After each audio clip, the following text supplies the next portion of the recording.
Hey guys, welcome back to Life of the Hamptons. Thought I'd show you a little update what I'm doing. I'm getting ready to put some liquid auto wrap on my car or on my truck.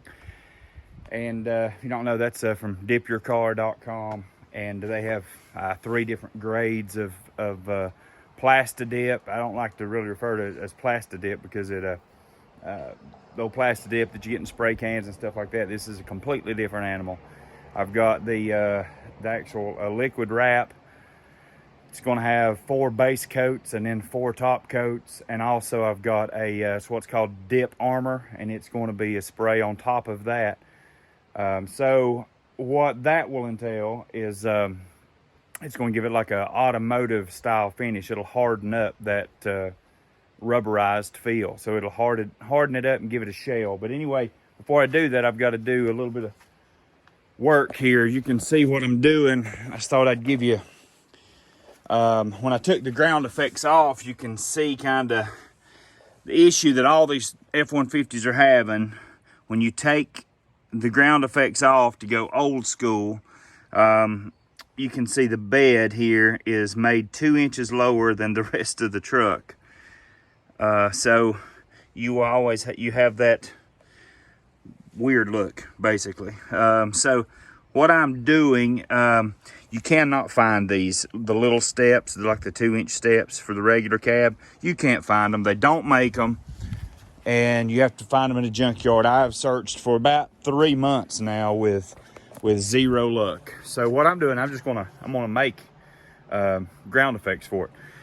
So what I've done here, let me show you. I've went and bought from my local metal company, Interstate Welding Supply. Really reasonable prices, even by today's standards, is how expensive everything is. This is 1/8 inch thick, so it's really sturdy, beefy aluminum. But I got the regular cab, I got the 5-foot long piece, and so what I am going to do is basically I will put that, really hard to see that, I'll put that like so, but you can see I've got a cutout for that pinch weld where the bolt where the fender bolts up to the frame bracket. So I have to cut out for that, and then back here in the back I'm gonna cut that out and round it to where it kind of looks halfway decent. So I'm gonna do that, and we'll kind of follow. You can see what I've done here.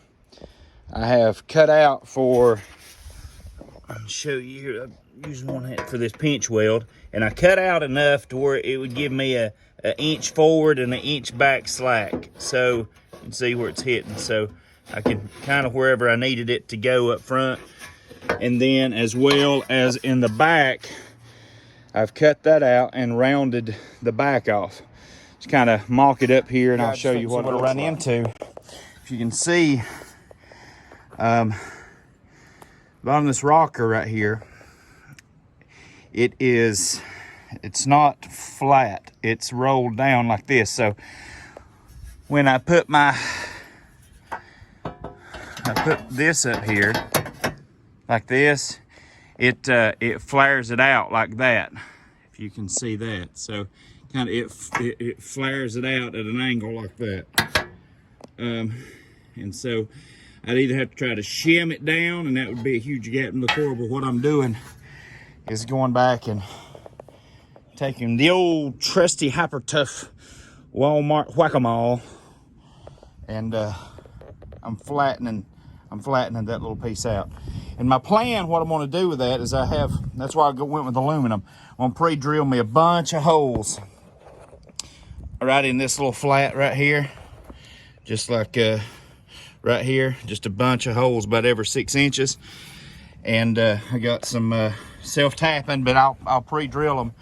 But then I've also got some RVT silicone. After I get everything pre-drilled, I'm gonna run a bead of RVT down this and stick to that where it'll be there, you know. So you can get it off if you ever need it off, undo the screws, and you'd have to pull and pry that RVT loose, but you can do it. So that's what I'm going to do right now. I'm going ahead and started beating this down flat. As you can see here, you can see I've got to back here it's still rolled down. So I'll get that finished and we'll get up here and mocked up, and I'll show her back. About an hour into this, maybe an hour and a half, and it's a little bit more body work and tedious than what I was thinking, but as you can see, you got the fitment pretty good. So of course I have to come back over and I'll hit all this right here, it's the sander, but for the most part that looks pretty good. I mean,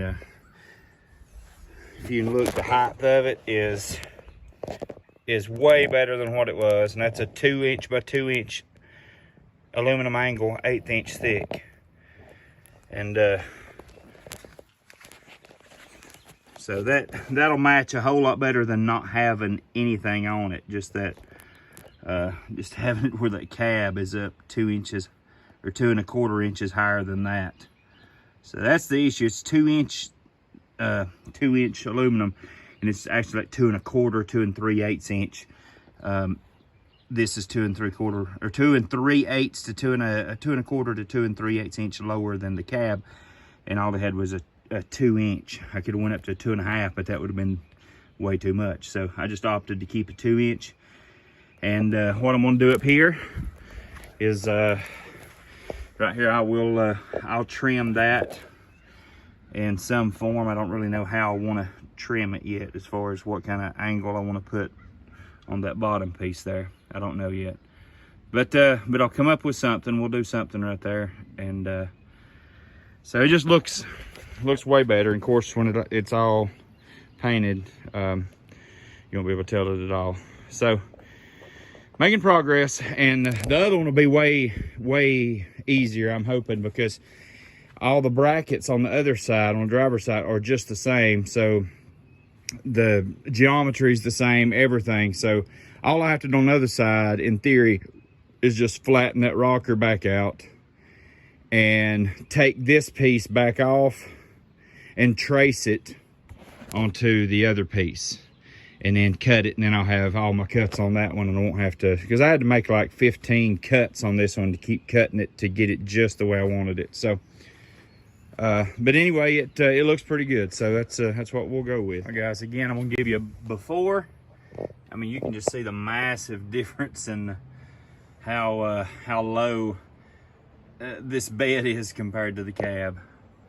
So yeah, give you that, and here's the final cut. That's what it had to be, and of course I cut that off, obviously, and then rounded that to be the back corner, and went ahead and drilled me a pilot hole there and another one there, and only 2 of those pilot holes, and that'll do the whole thing. I mean, that'll hold it up, and then I will put the caulking, just a good heavy bead of RVT, or RTV rather, all along the top here, to where it will actually be the thing that holds it in place rather than the screws. Of course, the screws will, I'll put the RTV through the screw holes, so everything will be sealed off, so you don't got to worry about it start rusting my rockers out eventually, or down the road or whatever. But I'll get this on here, and I'll let you look at it. So what you think?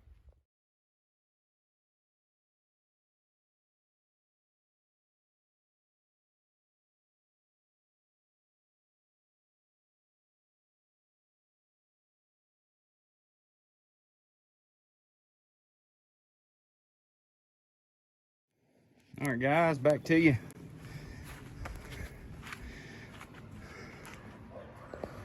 That couldn't have worked out any better. It really couldn't have. I am thoroughly pleased with the way everything turned out. It's a bit of work. I mean, but if you've done any type of fabrication before, and again, I am no professional at fabrication. I've got a small welder and minimal tools, and but I can get the job done, and you can too if you just take your time. And just, I'm pleased at it. Just look at this, the fitment. It looks good. it just, the corner, the way I was able to bend the corner, the way it tied in. I mean, I don't know. You just really can't ask for any better than that, as far as a little bitty ground effect like that to add on it. And it's not going to be brittle and break, because that's some thick stuff right there. And you can see the angle that I cut on it. So, and I've marked this piece as well. So you see the marks there and there, as well as cut it out all the way the full length right there, and then we'll bend that around. And but that's how it is. And you can see I've got the I use the Loctite. It's like RTV stuff.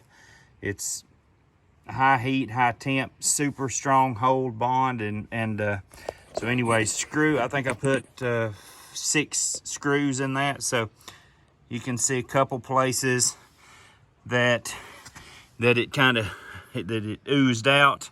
I won't wipe that off. I'll wait till it completely dries and then come back out and cut the excess.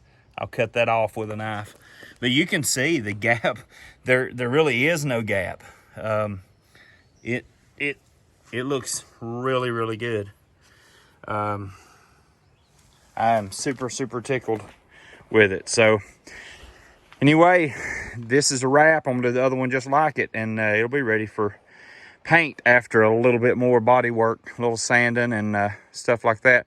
Got a little bitty dent on my hood. Rather not, if you can see that, it's previous damage as well, because somebody had already tried to fix it. But it's still it's a little low place right there. I'm gonna fill that in and do it. But up here where my lights were at, I got all of them looking pretty good. Took them off and filled all those holes in, sanded all that back. Hey guys, back with you. Just thought I'd come back to you and let you see what we got, and this will be finishing up the video. And just a few things I want to point out to you, and I'm going to try to hurry, but you can see how it looks. I could not be happier with the way it looks. It is dead flush with the bottom of that bed. You can see how it looks. It's turned out really, really slick, really nice. Come around and you can see this side as well. Really, really slick. It looks really good. Turned out super nice.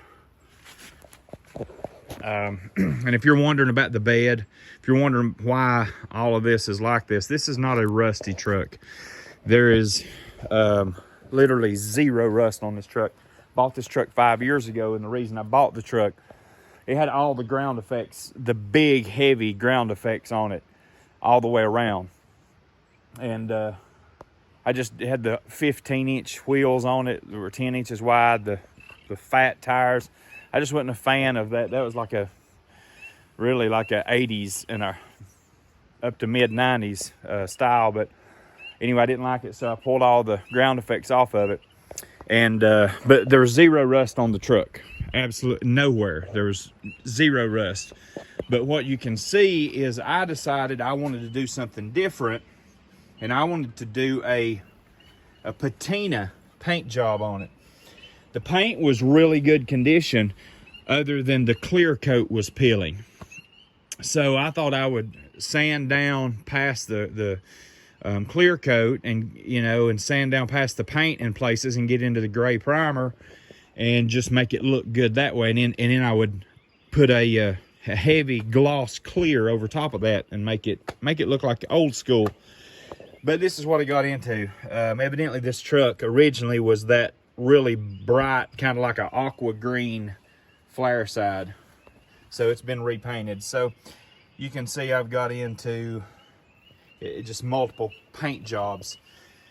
I was hoping it was all going to be like this, and this is what I was. Now you can't pay attention to this, because when this wet sands, it'll all be back really bright. But what you'd be able to see would obviously be the primer And this was give me a lot of hope when I first did this until I came up here and then got into this. So anyway, after doing this and working down, and of course this is all fiberglass, but I was just gonna make it look like rust. And see, this is all just the original paint where I've sanded through. So it wasn't rusty at all. There was no dents or dings. This is a super solid little truck. I was just wanting to make it look old. And so that's, got into it, and it was just, I didn't like the look of seeing all that different colored paint. So I decided to paint the truck. So that's what we're doing, and we're getting ready for it. And that's the reason for the ground. I'm putting these homemade ground effects that I've made, putting them on there just to level up the cab with the bottom of that bed. So you can see, you go back through my other builds, you'll be able to, on this truck, you'll be able to see everything in it. It's been a complete tear down. We've had the body off the frame. Frame's been completely sanded, painted back. There's nothing stock in this truck. This truck is stock was a 302 V8, and but again, there's nothing stock in this truck. Now it's dirty. I'm going to show you this. Probably shouldn't show you, but it's nasty. I hadn't washed it, but it's you know, fuel celled. It's a hot rod truck. It's got the inline big. It's a 340 liter an hour tank or pump, sorry. But I've got the Hush Power Flowmasters X pipe, and then of course goes up and it's got the little goodies under the hood. But it's a 331 stroker. This was built by Greenville Performance Shop over in Greenville, Tennessee. And of course this is where the stock computer used to be, back in there. And there's the stock computer's not here. The stock wiring harness is gone. It's all run by Holley. This is it's a Holley Terminator X Max. So I can also control my 4-speed automatic transmission with it as well. But everything went back Holley. Of course, you got catch can, fuel pressure regulator. So we've just got a lot of goodies on this thing. This little motor is got the goodies on it. I'll just be here to tell you that's it's the stoutest per cubic inch that I've ever seen, not naturally aspirated. This is it's a 331 stroker, and it has 205 AFR heads on it, which is huge for a 331 stroker. But it's cammed to match it and all that stuff. And anyway, this thing put down 523 horsepower at 6,800 RPMs. And it put down, the most impressive thing I love about this thing, it put down 502 foot-pounds of torque at 3,600 RPMs. And so I was really, really happy with that. But anyway, it's just a good little truck. And I'm about 95 to 98% finished with it. As you can see, it's got a 3.5 lowering kit on it, a JDM lowering kit. Of course, running 20 by 10.5s, I think, in the back, 20 by 8.5s in the front. And I'm running, if you can't tell, the meats on that thing, I'm running 315s in the rear. So it does have some meats on it for sure. But anyway, you want to finish up this video, but I want to have this thing painted in, I want to say probably next 2 weeks anyway. That's the plan. So just getting everything, lined up, and just happy to have it where it's at. But the My little ground effects turned out amazing. I mean, perfect. Couldn't ask any better. And after all, that is what this video is about. You can take your time. You can do this stuff, okay? You can't, if you're watching this video because you've got one of these trucks and you're looking for these little steps, good luck. I've seen people that had them that needed fiberglass work on them and they're wanting $500 for them. So I just wasn't going to do that. And with that 3.5 lowering kit, it was already low enough. You're not going to use the step as a step to get in the truck. So anyway, I was saying it is what it is. Well, I just made this for $45 or $47 worth of material. It's 2x2 angle iron, aluminum angle iron, 1/8 inch thick. It is some heavy duty. I mean, it's some thick stuff. This is not going to bend. This is some heavy duty stuff. But just giving you a little view of what we did. I hope you guys like it. And like I said, I'll get you some more videos of it running. Some we have different videos. Probably gonna do a step-by-step because I'm gonna paint it. So we'll do a step-by-step on that as well and see how that goes. Anyway, you guys can do this too on your stuff. I can't afford to have this truck completely built somewhere. I mean, I've had super good buddies that have performance shops that pretty much built this, but he wouldn't charge me like a performance shop would.